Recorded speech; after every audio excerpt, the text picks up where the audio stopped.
You're listening to Two Beers Until Phronesis, a philosophy podcast for students, graduates, and anyone else interested in ideas.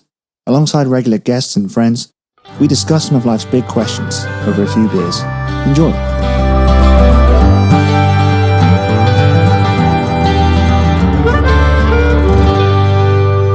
Doing Forest of Dean, aren't we? We are doing the Forest of Dean. We're in lockdown with coronavirus. We all have it. Shall we rephrase that?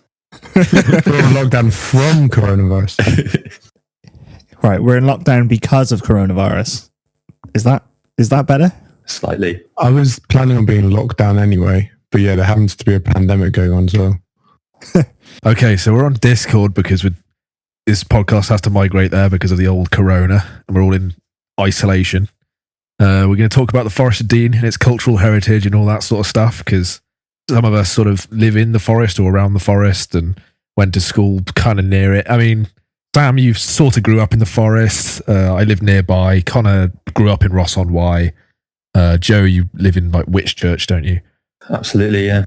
Yeah, and it's sort of like the Forest of Dean is just the area sort of above the River Severn and just sort of east of Monmouth and that sort of part of the Wye and whatever. And it's kind of like not really a specific bunch of places, really, is it? It's like the exact border of what is a forest town and what isn't is a little bit vague. Yeah, that has actually officially changed over the years, especially when it comes to things like freemining, which we'll talk about. But that whole like where the borders lie has changed, which is kind of interesting. Well, where was it originally then? What's this free mining thing?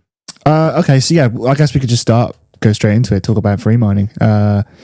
Because obviously, yeah, we're going to basically be talking about a lot of the history, and like I'm going to throw up a few questions as we go that are kind of they could be vaguely construed as philosophical or at least ethical, but we'll just see where we go with it. So free mining is basically kind of a title given to miners within the Forest of Dean. People who are born within the Forest of Dean under certain conditions have the right to mine anywhere within what was called 100 of St. Bravels. I think that's how you say it.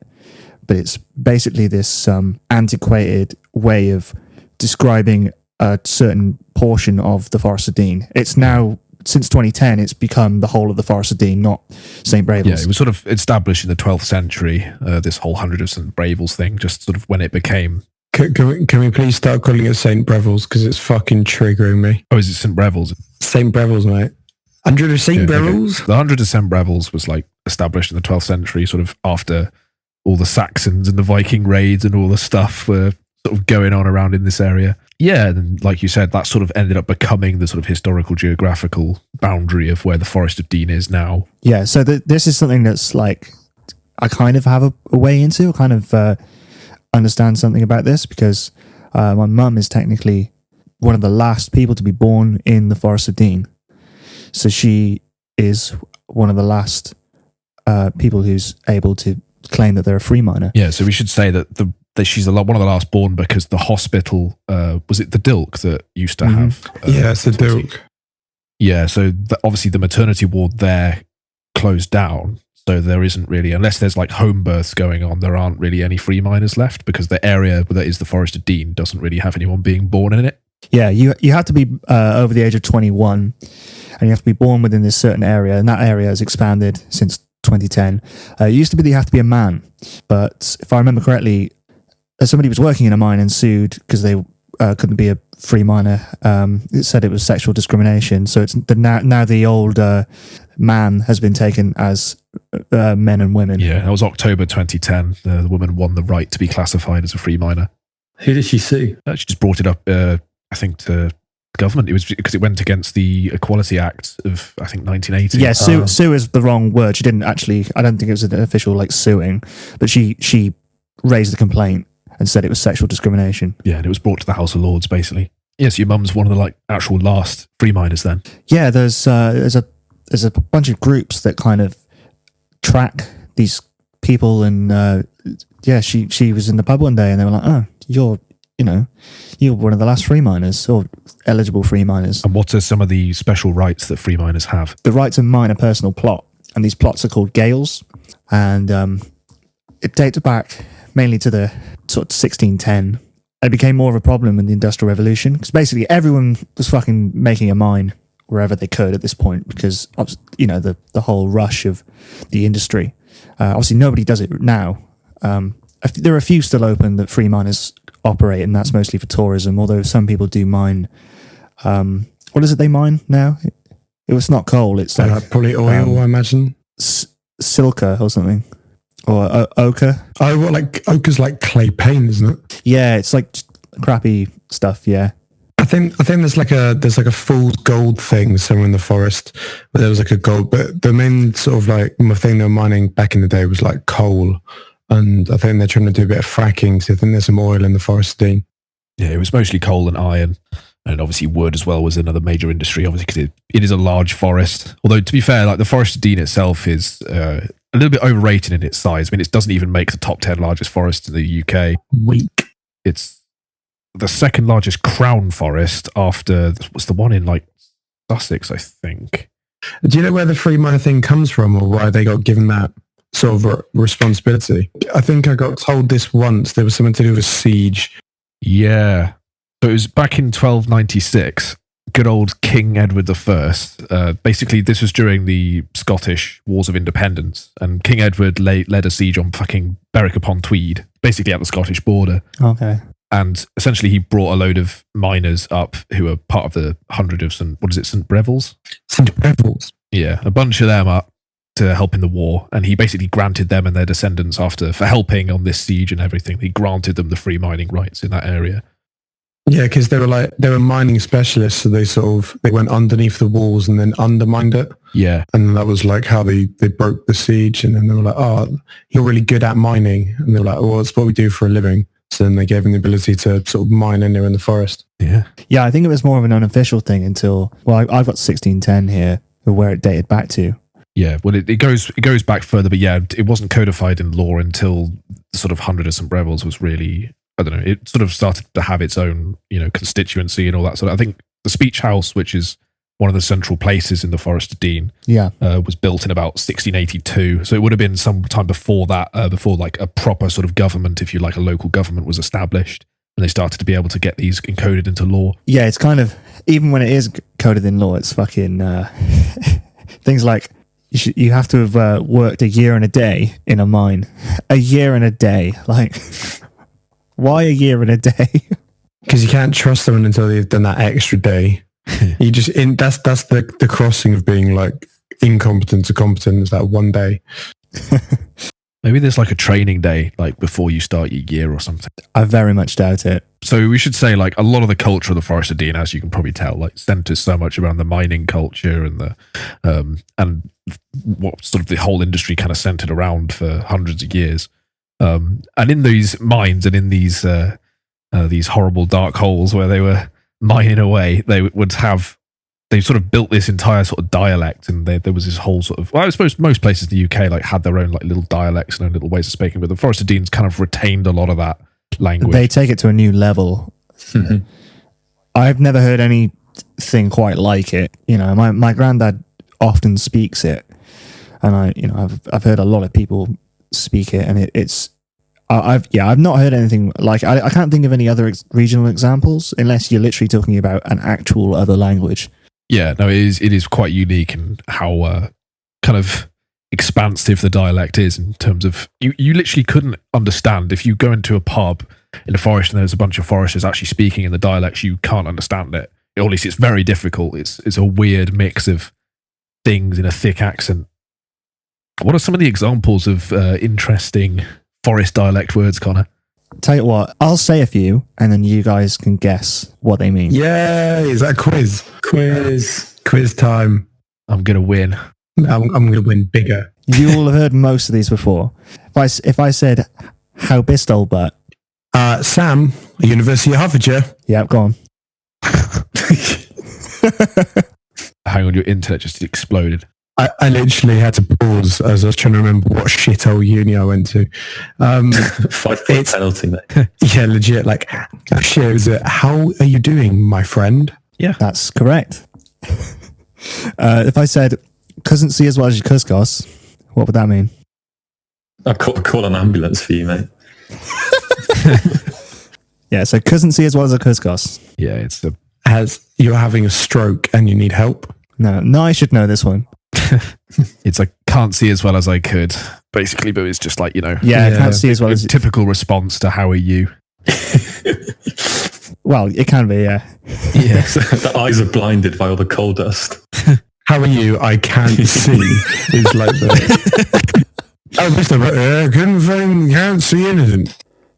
Okay, what kind of animal is a quist? Fuck.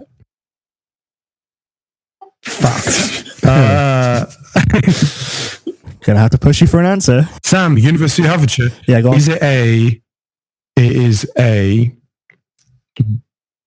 It's a pheasant. You're kind of close. It's a pigeon. There you go. Fuck. Yeah, my granddad used to call the neighbour a queer quist.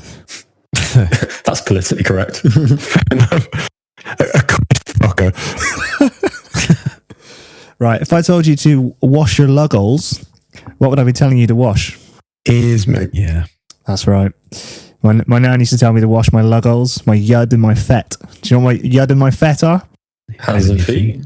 Head and feet. Head. Your yud is your head. Yeah. And your hummock is your leg. That's a bonus one. Homework is amazing. That's the best one. Yeah. And Ethel's the stinging nettles. There you go. That's like some Cockney rhyming slang. You fucking Ethel. If I said something was calf's head, what would it be? Is it Jude? You what? What? You fucking. Is it Are Jude? you answering with another word?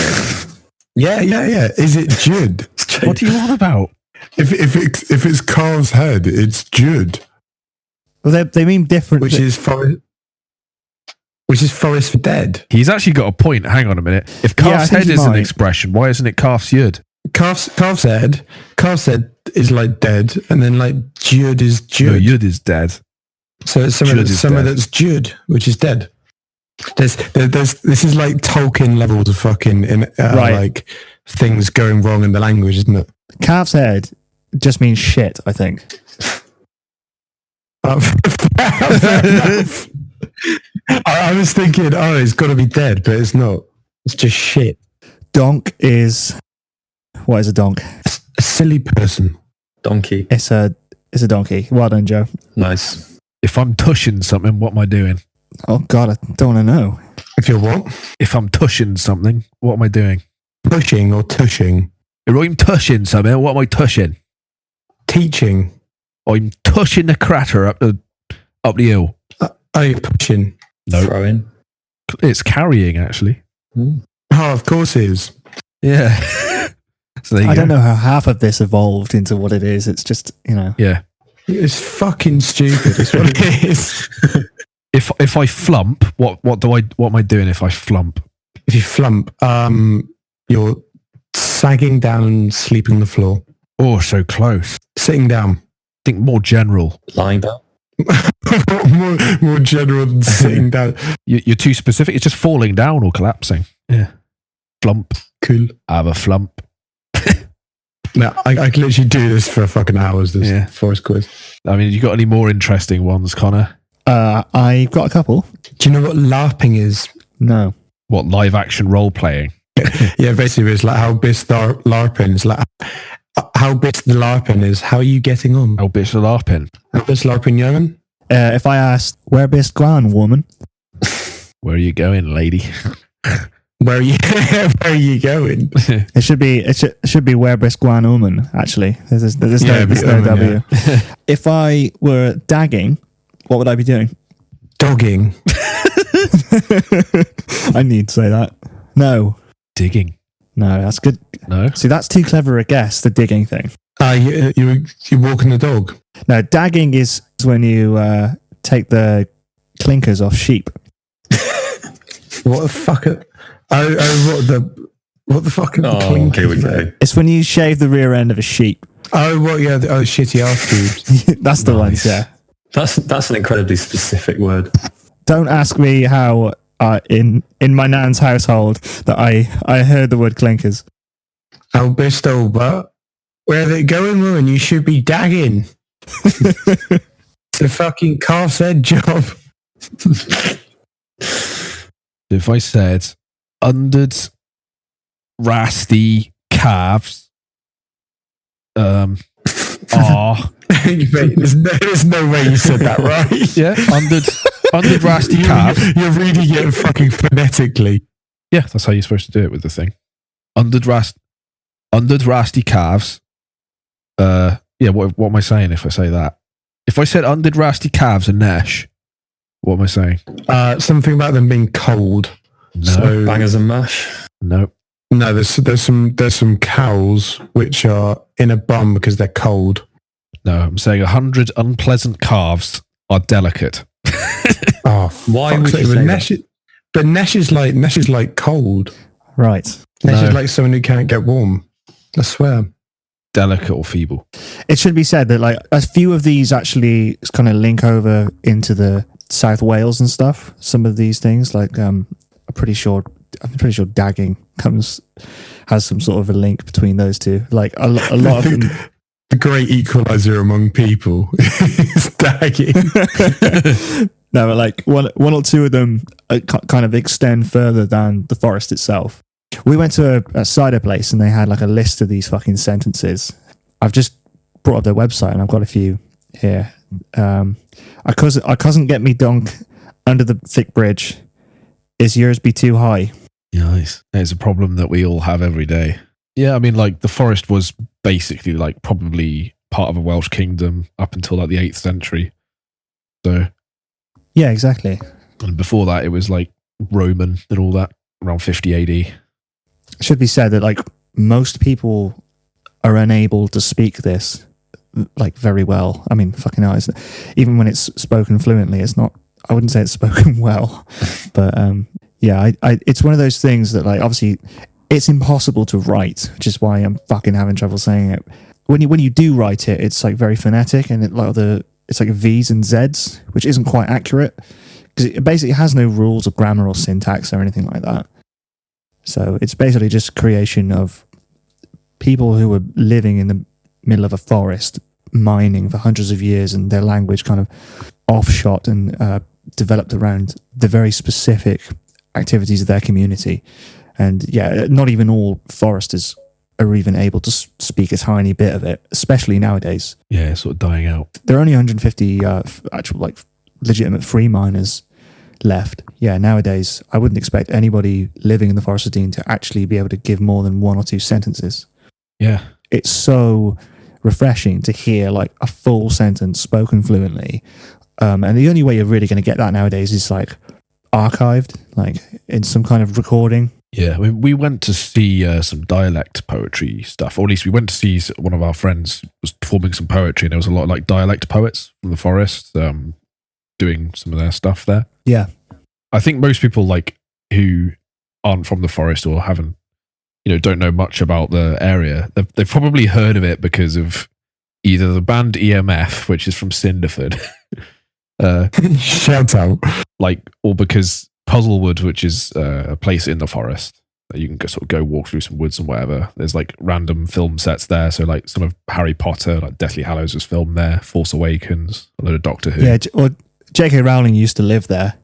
Well, I think she still may actually. She had a house like kind of more in Wales, I think. So I'm not sure. I can't remember where exactly it was. It depends where you draw the border. Like, I think technically it's all part of the same ancient woodland. I think a lot of it, like I said, a lot of the area, or at least a lot of the woodland, historically spills into Wales and stuff. Yeah, so traditionally, like the border was always drawn around Monmouth because that's sort of like the border with Wales, and that's where the Welsh kingdoms really sort of like. It wasn't until the Saxons sort of pushed out the Welsh kingdom that the sort of border really started to be established around there, and the forest was sort of like this forty kind of place. That's why the Forest of Dean, you should say, like one of the theories for where the word Dean came from was from the Welsh word hill fort, because it used to be a Welsh kingdom. So, and it was kind of like this fort against the Welsh, I guess, this like thing which was where the border of the River Wye is. But we're not actually sure if that is the word or not. I mean, another possible theory is that it came from Danubia, which was land of the Danes, because during the sort of Saxon era, there was loads of Viking raids up until around the 11th century, and so there was just loads of Vikings about. But we're not entirely sure, like exactly where Dean in Forest of Dean came from. Well, it was really important to the Romans, the whole area. I mean, it's always been important. It's always pretty much been used for not just mining but timber as well. In World War II, it was like one of the main places we got our wood. And as we were reminded yesterday, it's where they got all the wood for the HMS Victory. Oh, yeah. That's true. That's a true fact. Also, another cool true fact, John McAfee, like John McAfee Internet Security, was born in Cinderford. Yes, that's so sick. 1945, he was born in a US Army base in Cinderford. So there you go. Wait, there was the US Army base in Cinderford? In 1945, there was, yeah. It's like fucking tiny. Where they put it? Mate, there's bases everywhere, mate, in the war. Like relevant to philosophy fans, Bertrand Russell was kind of born in the Forest of Dean. I will take exception to that because it's over the Wye. It's like sort of over the Wye. It's like more over into Wales, like past Monmouth, where his estate was, so to speak. But yeah, Dennis Potter was also born there. Cool. Yeah, Dennis Potter's like a big name in the Forest of Dean, isn't he? Like you can do. There's literally there's a degree course I remember someone took, which is Dennis Potter Studies. You can just do a whole degree in studying the works of Dennis Potter. It's pretty fucking mental. Wow. That's my only contribution. Would you say that Tinton Abbey is in the Forest of Dean? Nah, No, it's got to be in some Wales, mate. Because the Forest of Dean website would. Yeah, because Tinton Abbey's fucking amazing. That's why.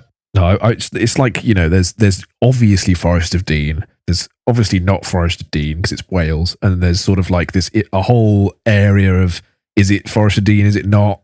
Is it just what you say it is? Like, do you just claim it if you want to be from the forest and you're sort of on the border? You know, you can sort of say you are, but yeah, it is a bit unclear, like exactly where it you know, it spiritually begins and ends.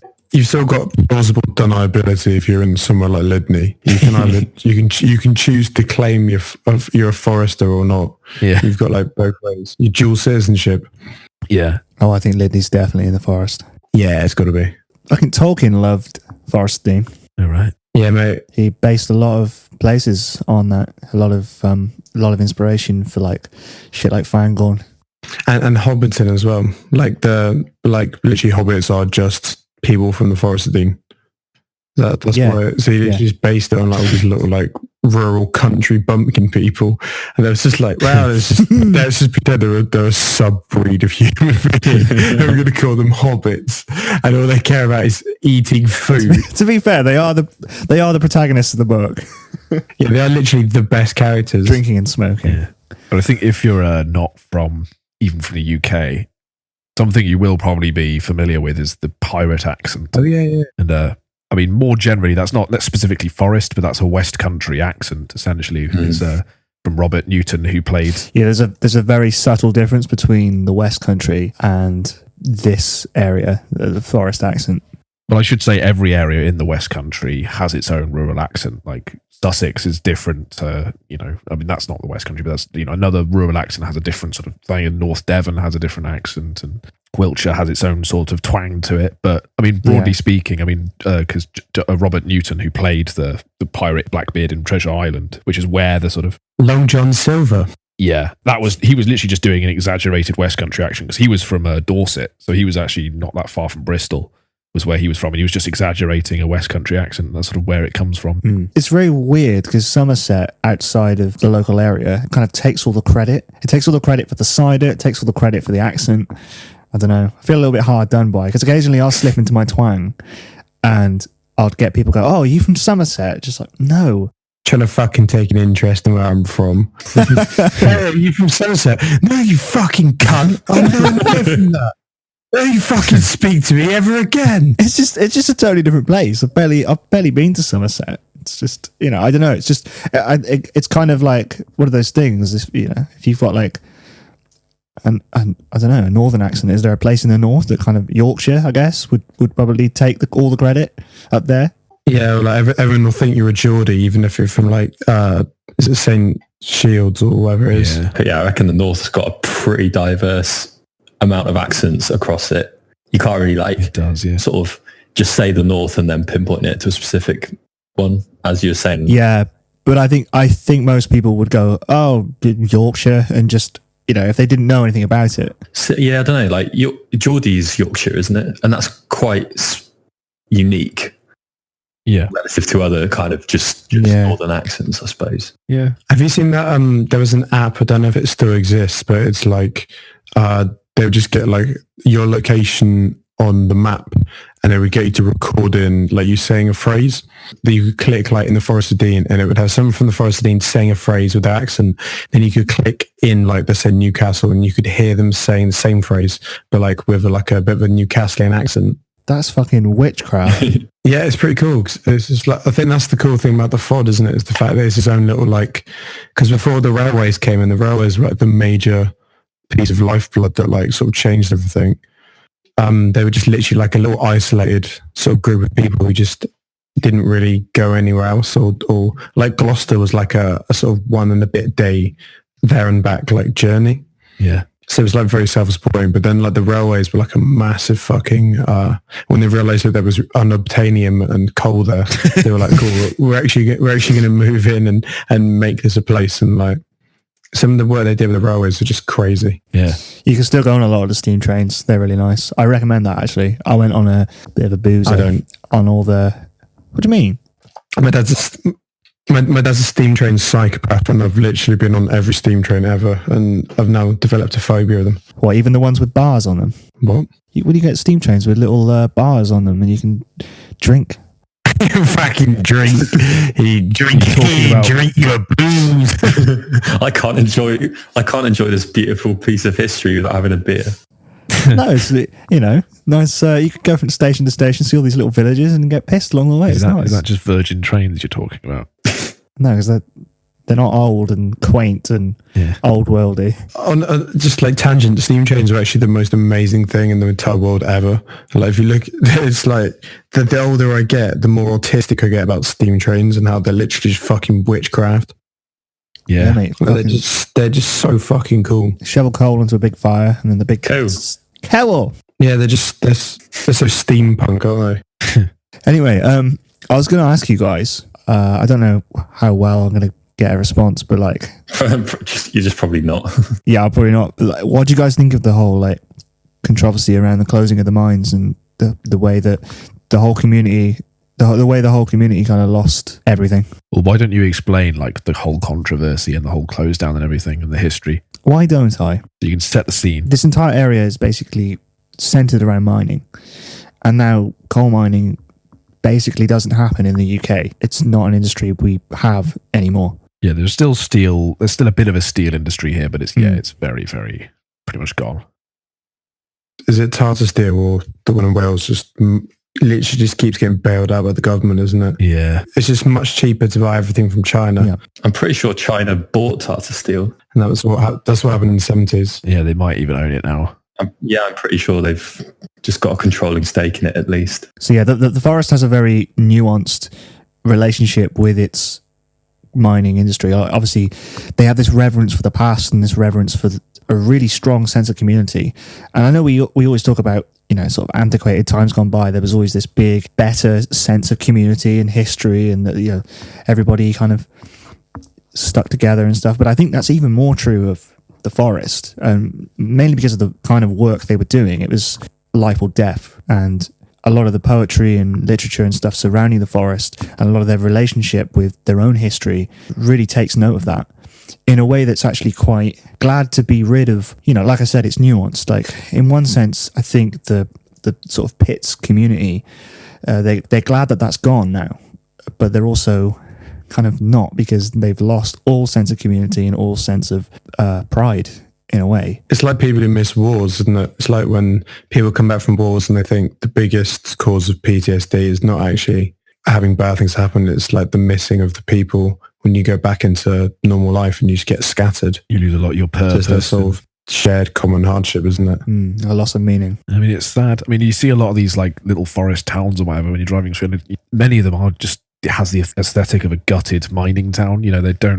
They're not particularly pretty, or they're not very. I'll have you know, Cinderford is the heart of the forest, mate. Yeah, I think some of them are, and I think there are places certainly that you can go to which are, but I think most of these places are tourist centered, and it's only really because it's in relation to their past, and that's it. Any semblance of flourishment that these places have is still in relation to their past, and that's a very tenuous connection, because now it's just, you know, museums and the tourist value of the beauty of the forest, which is only maintained because it's such a popular tourist destination. And, you know, I think they've had to fight for, because a lot of it was being sold off as well as private land. It's a crop though, isn't it? It's literally owned by the Forestry Commission, and then they grow wood and then collect the wood. Yeah, sure. Yeah. It'd be like if people had really beautiful fields of wheat and everyone came to look at the beautiful fields of wheat. It's still like a field of wheat. Moving on the topic to another bit of the old forest culture. We haven't solved the controversy. What do you think about it now? Oh, oh yes, hang on. We need to still solve. I mean, I don't know. Like, yeah, it's sad, I guess, but you know, industry's got to change, and protectionism can't protect the old coal industries and steel industries forever. Yeah, legit, dude. And that's my opinion. Coal is pretty bad. Yeah, it's pretty hard. It's pretty hard to mount a defense for coal, isn't it? Yeah, and I think a lot of the people in the forest would agree. Sure. Send me back down the mine. What did you even say? Distortion coming from Sam's voice. Send me back down the mine. Right. Yeah. Anyway, who killed the bear? Yeah. Yeah, so set the scene here. There is a little bit of like cultural history in the Forest of Dean. It centers around this. This is dangerous territory, all right? This who killed the bear show. Well, okay, perhaps as someone who's not. Let's be We'll careful. be sensible with it. Yeah, we'll be really super serious. We're not going to make any jokes. No slide remarks, especially from the guy who lived in Cinderford forever, like whose culture and town is a central part of this story. My dad still lives there, and he'll get a fucking brick through his window if someone finds out I've been talking about who killed the bear. This is honestly, dear listener, this is worse than saying the N-word in certain places in the forest. Namely, pretty much everywhere in the forest, right? Well, yeah. Pretty much everywhere. It's basically taken as a general insult to everyone in the forest, even though originally it was aimed at a very specific community. So anyway, we should, Nye, you're the one who mentioned this. Maybe you should be the one to describe. Take us back on the landmine. Yeah, literally, that's the sound of a buck being passed. All right, well, here's not my opinion, but Wikipedia's opinion. So this is as impartial as it comes, and definitely can't be biased in any way. But let's go back to 1889. There are 4 Frenchmen and there are 2 bears. And they're, for whatever reason, performing in Cinderford, doing a circus thing with their bears and all that good stuff. And basically they start making their way to Ruradine to do a show in Ruradine, which is sort of near Cinderford, whatever. And they get attacked by an angry mob, enraged by the claims that bears had killed a child and injured a woman.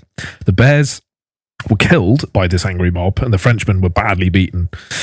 It soon became clear that the bears had not actually attacked anyone, and there were a load of police proceedings afterwards. And basically, about a week later, 13 people appeared before magistrates in Littledean and were charged with killing the bears and assaulting the Frenchmen. But all of the ones who were found guilty or more were convicted about a week later, and a total of £85, which I think in 2019 would be about 9.5 grand, was paid in fines as part of their punishment.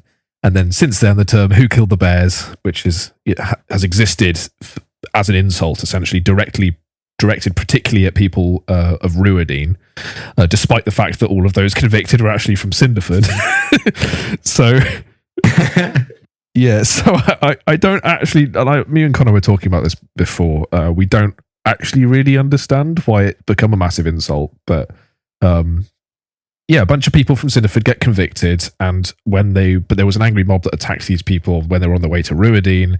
But it's sort of a thing that, Cinderford and Ruradine, it's like a massive beef thing, and it's it's a big deal. You don't say who killed the bear. I think it's for the same reason that everybody is obsessed with John Curl in Ross and White. It's because nothing's fucking happened since. Yeah, I find it very weird that this beef has come from a really, really specific, strange thing that happened so long ago. Yeah. And for some reason, that's still a massive issue to this day, that kind of boggles my mind a little bit. I'm not being insensitive, but 1889 is a fucking long time ago. 130 years. I get that, like, the kind of motive behind saying, you know, just going out to the street and shouting who killed the bear. You're obviously looking for trouble, sure, but I also think there's another dimension to that, like, you know, i.e., don't take offense. Yeah. You know, to just let it go. To me, it just seems like a bizarre thing to get wound up over.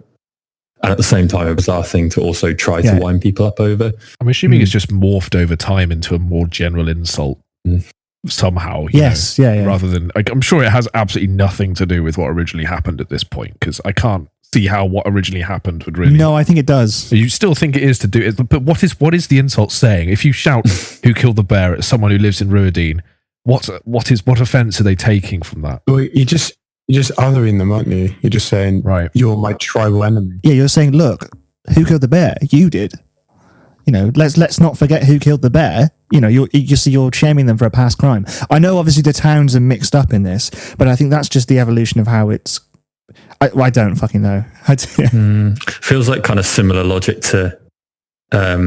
Might be getting into some pretty rogue territory here, actually, but like the whole kind of white apologist thing.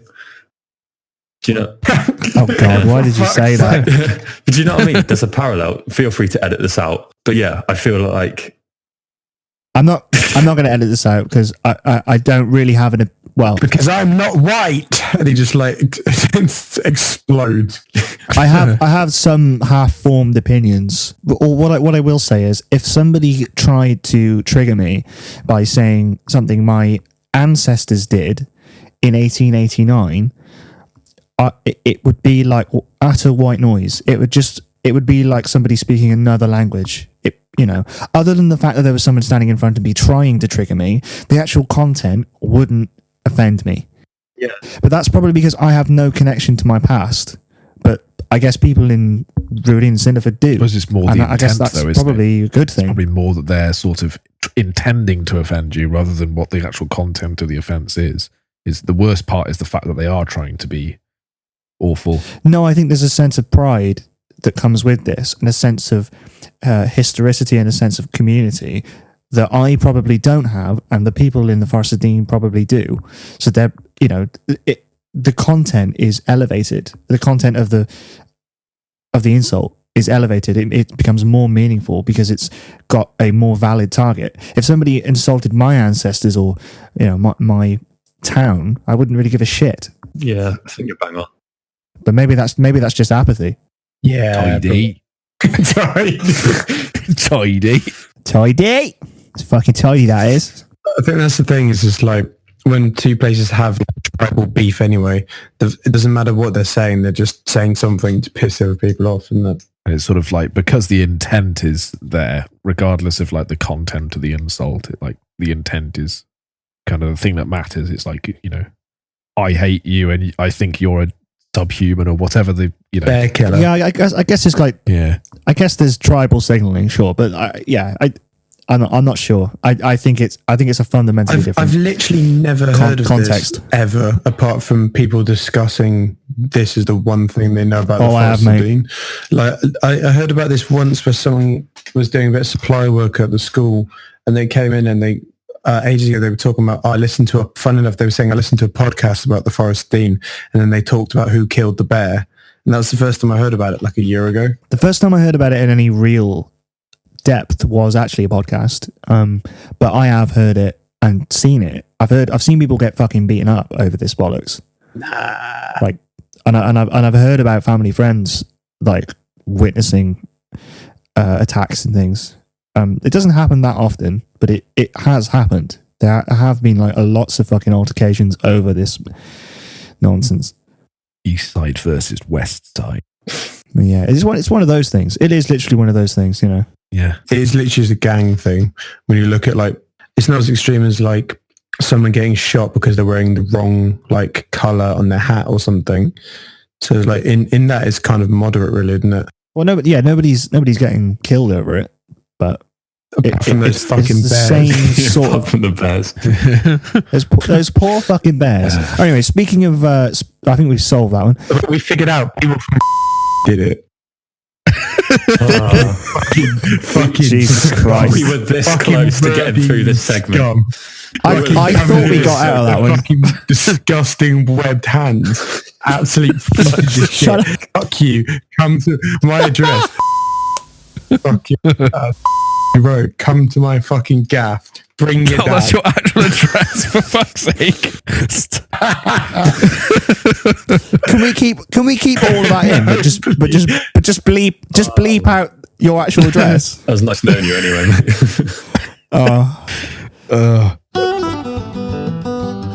Anyway, I was going to say, since we were talking about animals, for fuck's sake, do you know when the boar were reintroduced? Didn't they just escape? There was like 4 of them, and they just got out. There were, and they just fucking bred like some sort of fucking mammal that doesn't have a natural predator. they were officially reintroduced in 2006. That was well after they escaped, though, wasn't it? Yeah. Yeah, there were escaped colonies before. In fact, they pretty much since medieval times there have been boar there, and the king had a Christmas feast in 1254, and they managed to find 100 boars in the Forest of Dean. So 100 boars were used for that feast. So they've been around since then, at least. They weren't really hunted back then as well, because people were still in the transition period of hunting other things. Boar's really tasty. Yeah, and also boars are solid as fuck. They're really, really like henge animals as well. Absolute units. Yeah, you wouldn't want to come across one. Yeah, why would you hunt a boar when you can just raise a sheep? What was that question I asked that made absolutely no fucking sense?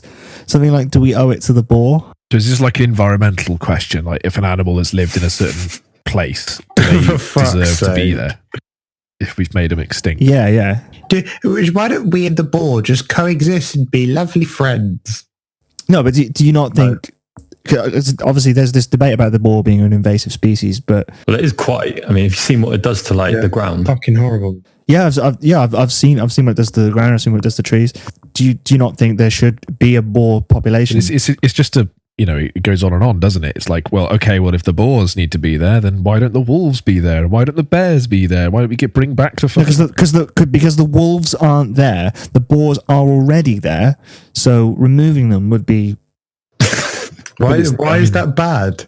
What, killing all of the species in an area? Yeah.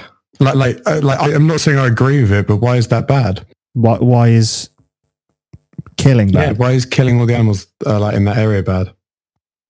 If they were like a parasite or something, which in many people from the forest that's different. Yeah, that's different. Yeah, that's different from the original question. The original question was, why is killing bad, or why is killing a certain animal bad? Killing all the boar bad? Well, killing without any reason is obviously bad. That's irreducible. There's no real, if you have to ask the question, then there's obviously something wrong. There's something wrong with you, Sam. Well, no, but it's like, you can't just be like, because that's right. Do you know what I mean? You can't just go, that's wrong. Killing is always bad.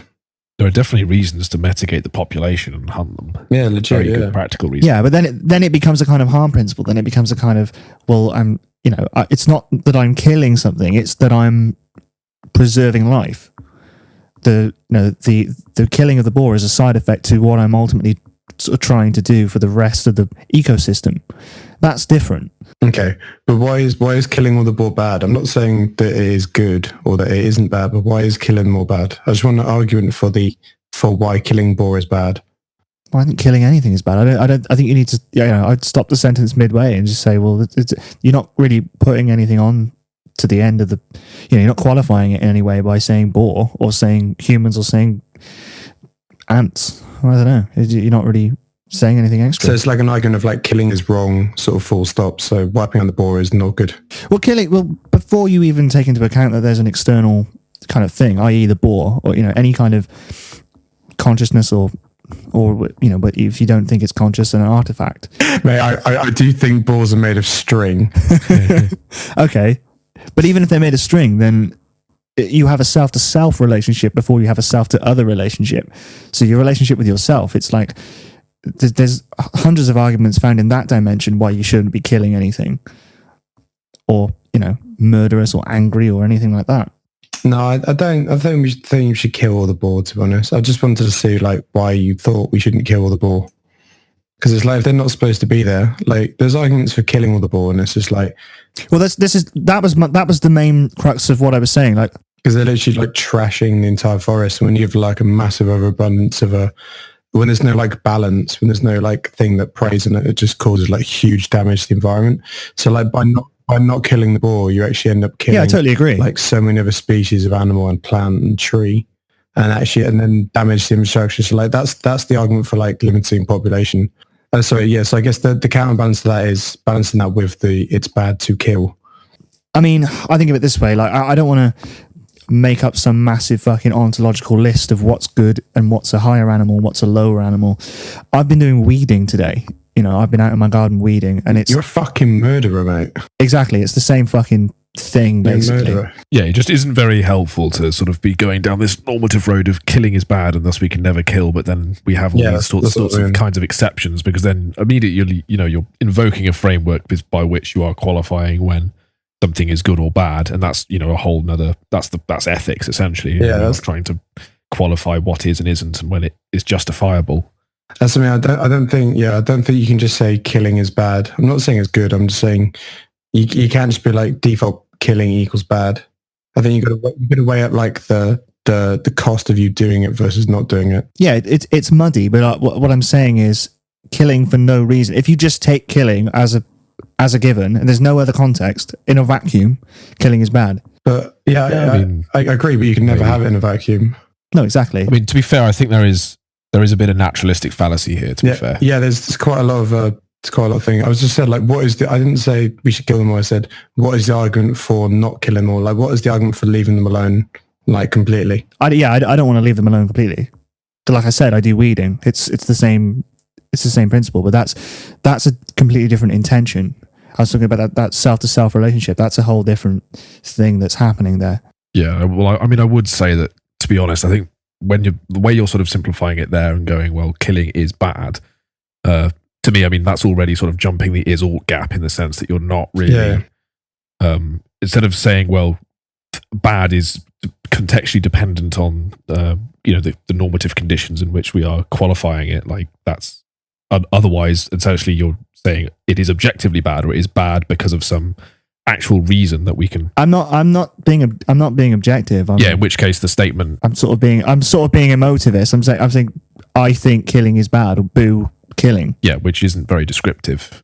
So it isn't really particularly helpful, because if it is an emotivist position, then it is, the problem there is then, we end up in this whole, okay, well, then we need to define our framework in which we are saying killing is bad, because, again, the emotivist thing, like, it depends on the context of the particular emotion that's actually being felt. Yeah, but that was just the ground up. That was just the very Billy basics. Would you kill 100 boar for no reason? Context, which isn't really a context because that doesn't really happen. But the point is that was pointing to a reason for yes or no, why you might be right or wrong, in the sense to say that you can or cannot without a reason. That is, you're making an ought claim, and that's the. It's not a judgment. It's a feeling. Yeah, which is an ought claim. What, a sentiment is an ought? Yes, it is. Yes, because it is dependent on the utility function of the individual. So to say that I ought not or ought to do something is entirely dependent on the context of what my goals and what my desires and the whole context of the system for which I am in.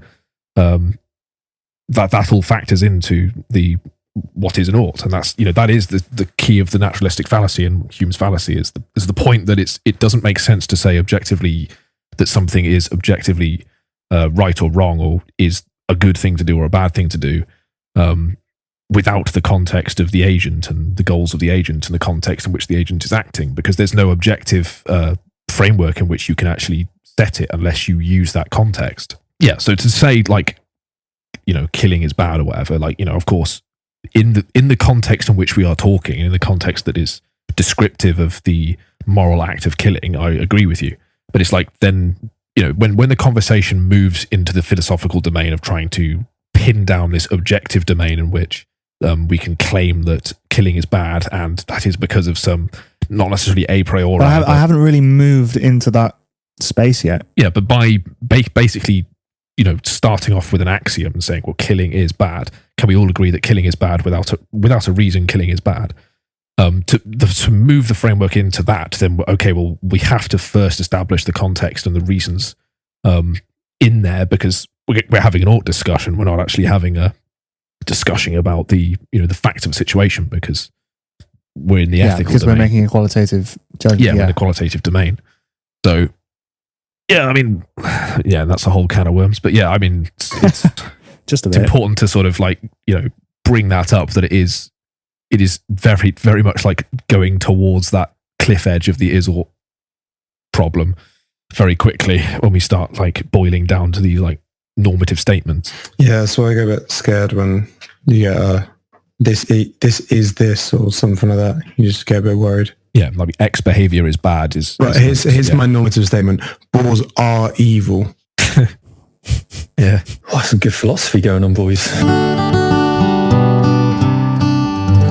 Do you guys know what the Beast of Dean is? It's a euphemism, mate. What is the Beast of Dean? It's a cryptid. Do you know what a cryptid is? Oh, is it it's a Bigfoot. It's a Bigfoot. It's a fucking it's a Bigfoot. It's an actual. Is it Black Panther? No, although I was going to say, I think that's just generally the appeal of the Forest of Dean. So it's obviously this ancient place, and it's this big place, and I think it attracts a lot of that sort of imagination and otherworldliness. That's why people hear a fucking noise and they think it's a wolf or an escaped panther, and it's the stories of that kind of stuff is just so fucking widespread. I remember when I was really little and went into the woods, and I think it was just after the whole foot and mouth kind of thing, so the woods was really, really deserted and overgrown and everything, and there was this story about an escaped panther, apparently, the fifth one that fucking week. There's always an escaped panther or an escaped leopard. Where did they escape from? Yeah, I was going to say a zoo in Wales, and it was I think this did happen once in history, a fucking panther escaped or something, or maybe somebody was animal trafficking. I think people don't understand perspective, and then they saw their cat on the windowsill and they freaked out. Obviously there have been big cats and things that, or weird creatures that have escaped somewhere in the UK at some time, and sometimes they're found, sometimes they aren't. But the whole there's probably two in the history of fucking humanity, and the chances of them making their way across counties, why would they be doing any of that, and why would they be in this exact little woodland? But yeah, we were looking around every corner thinking it was a panther, because I don't know why, but yeah, the Beast of Dean is basically it's that whole imagination just taken tenfold, and it's not it's like a boar, but it's like a fucking moose at the same time.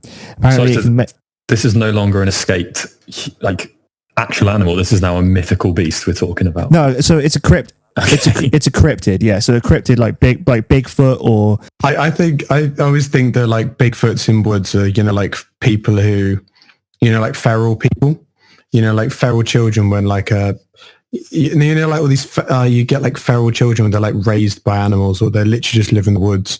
And I always think it's just that doesn't make them hairy though. Well, no, but I always think it's well, it would if you never shaved in your life. Imagine you're just someone who's got I don't know, mate. Some people can't even grow a beard. Yeah, fucking me, mate. But if you literally just get kicked out of your home, and it's there was murky territory, but there was a person that I used to sort of do a bit of care work for, and he was basically a feral child, because his parents were just okay, our son is disabled, we just kick him out the door.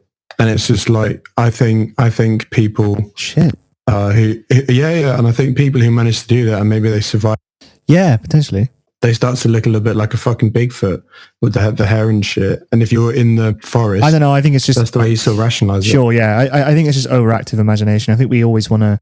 Yeah, I think the Beast of Dean's bullshit. Imagine the world as like it's something out of fucking Lord of the Rings or something. It's stories about, people are still watching documentaries about werewolves and mermaids and things, as if werewolves are real. They're women. They're so real, mate.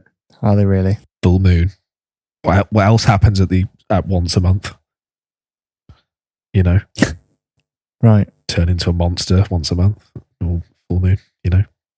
Yeah. What does that remind you of? Yeah. Yep. I'm not actually sort of not joking. I reckon where a lot of the mythos behind werewolves actually had something to do with the fucking menstrual cycle. Misogynistic, superstitious literally. ethos. I think there's got to be something there, right? Some sort of people who raid when the moon is out, so then they can see more at night. So they can get closer to towns by actually seeing things in the moonlight. They don't have to do like torches that would give away the position, and then they just come in and like pillage towns and shit.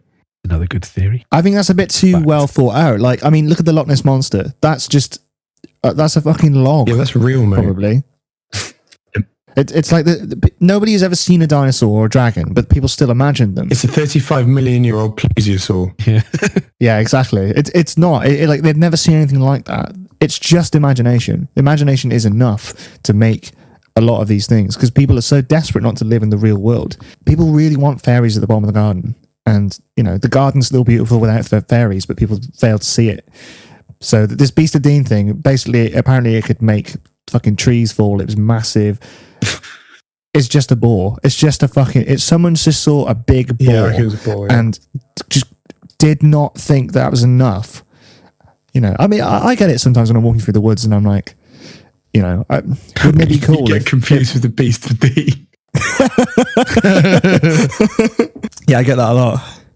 No, but it's like, you especially when you're younger, you feel like the place is more scary and more bigger than it actually is. More bigger. More bigly. Yeah, just like the Forest of Dean and its spirit and the culture and the history and yeah. Cool. For fuck's sake. Not just tying a fucking bow on that. Yeah. So Forest of Dean, basically, Bigfoot's gay. The bear got killed by people in no one wants coal anymore because it kills the environment. And women are like and they all werewolves. speak weird. In China. Oh, that's Forest Dean. Is there Connor, is there anything you're most proud of about being, and Sam actually, are you proud of any of your sort of ties with the forest at all? Yeah, I love the language. The language is legit amazing. I think it's really fucking cool. Growing up listening to my granddad speak Forester around the fireplace, that was actually, it was an insight into another world. And I've like I said, I don't really have a sense of history or relationship with a community other than bits and pieces that I can tie together in a fucking godless world. So having that insight into the older way of thinking about things was quite refreshing. Cool. And the Forest of Dean is really nice. Like, it's just a really nice place to be in. Tidy. It's actually quite tidy, like.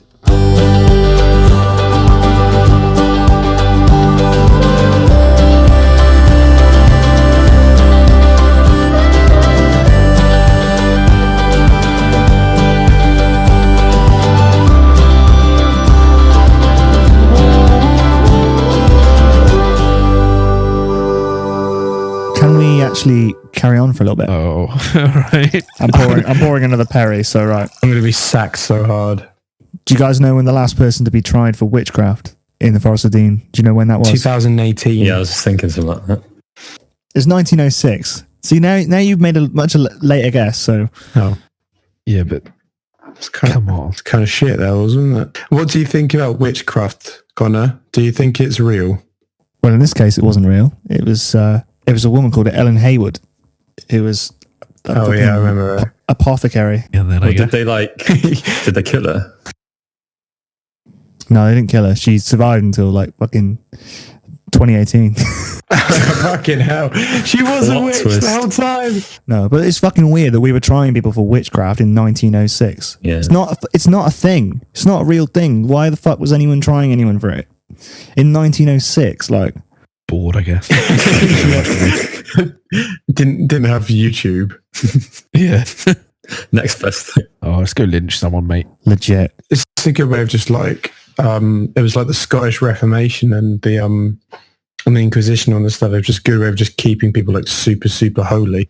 You're like, you haven't been in church every single day last week. I think you're bad. I kind of want your things as well. I'm going to say that you're a witch and then get you burned. I think it's more just like if you got one of those dodgy old neighbours and everyone hates them. Oh yeah. You don't really have a reason other than you hate them, and so the whole village is just like, oh, let's just say they're a witch, just kill them. There was a show about a guy, and great start. But there was a guy, and basically like there was a woman got raped and murdered, and it was some cyclist who did it, like someone who was their neighbour. But there was a guy who was like a creepy sort of weird dude who was the landlord of the house, and he was a bit like introverted and read loads of books in French and was a bit strange, and everyone just presumed it was him. And then actually it got to the point where like the papers were like hounding him, and they were putting like photos of him up in like the newspapers and shit like this, just because he just looked a little bit weird. So it still like happens today. That's sort of like our witch trials. Right. Anyway, I thought that was cool, but yeah, obviously I was wrong. But surely that whole scapegoat thing, like, oh, well, we'll just pretend that certain people are witches because they're unpopular and they're fucking ugly and we don't like them. It's a way to get rid of them. Surely everyone would have to buy into that idea. It's not like people would be sat in a room going, oh, I'll tell you what, we're going to pretend that witchcraft is a thing as an excuse. They're not going to be talking about it in such like overt terms. It's going to be like this subconscious thing. Yeah, so I don't think they went, let's kill this old weirdo. I think they probably thought, let's say you got like a creepy old cat lady and she's always muttering to herself and she is a bit of a pagan and whatever, and then some bad things happen around her. You're like, shit, we should kill the witch. Yeah. Do you guys know about the Dimmock curse? No. Nay. Is that Charlie Dimmock? It's from Ground Who Force. the fuck is that? You know from Ground Force? No. Doesn't she do like some prophecy thing or something? Have you ever seen Ground Force, mate? She's the one always putting water feature in places. No, not from... probably ages ago. I watched a episode. You're right. You do actually have no fucking cultural heritage, mate. Anyway, you can actually go and see this thing in the Gloucester Folk Museum, but basically there's this lead tablet which had all this crazy batshit stuff, and it's got like someone's name written backwards on the top. It's like a curse against this woman who was like, she was a herbalist, lived in she went missing in 1836 and was never found again. Wait. And it's got like all this kooky like fucking astrological stuff, spirits of the moon and the sun, names of like specific demons and things. It's just this fucking tablet. It was like a curse against this woman. And why? Nobody knows. They found the tablet and they've never found the woman. But she was a real woman. She just went missing. So they just found the tablet around the same time that they reported her missing. Yeah, that's kind of creepy. Yeah, it's fucking weird.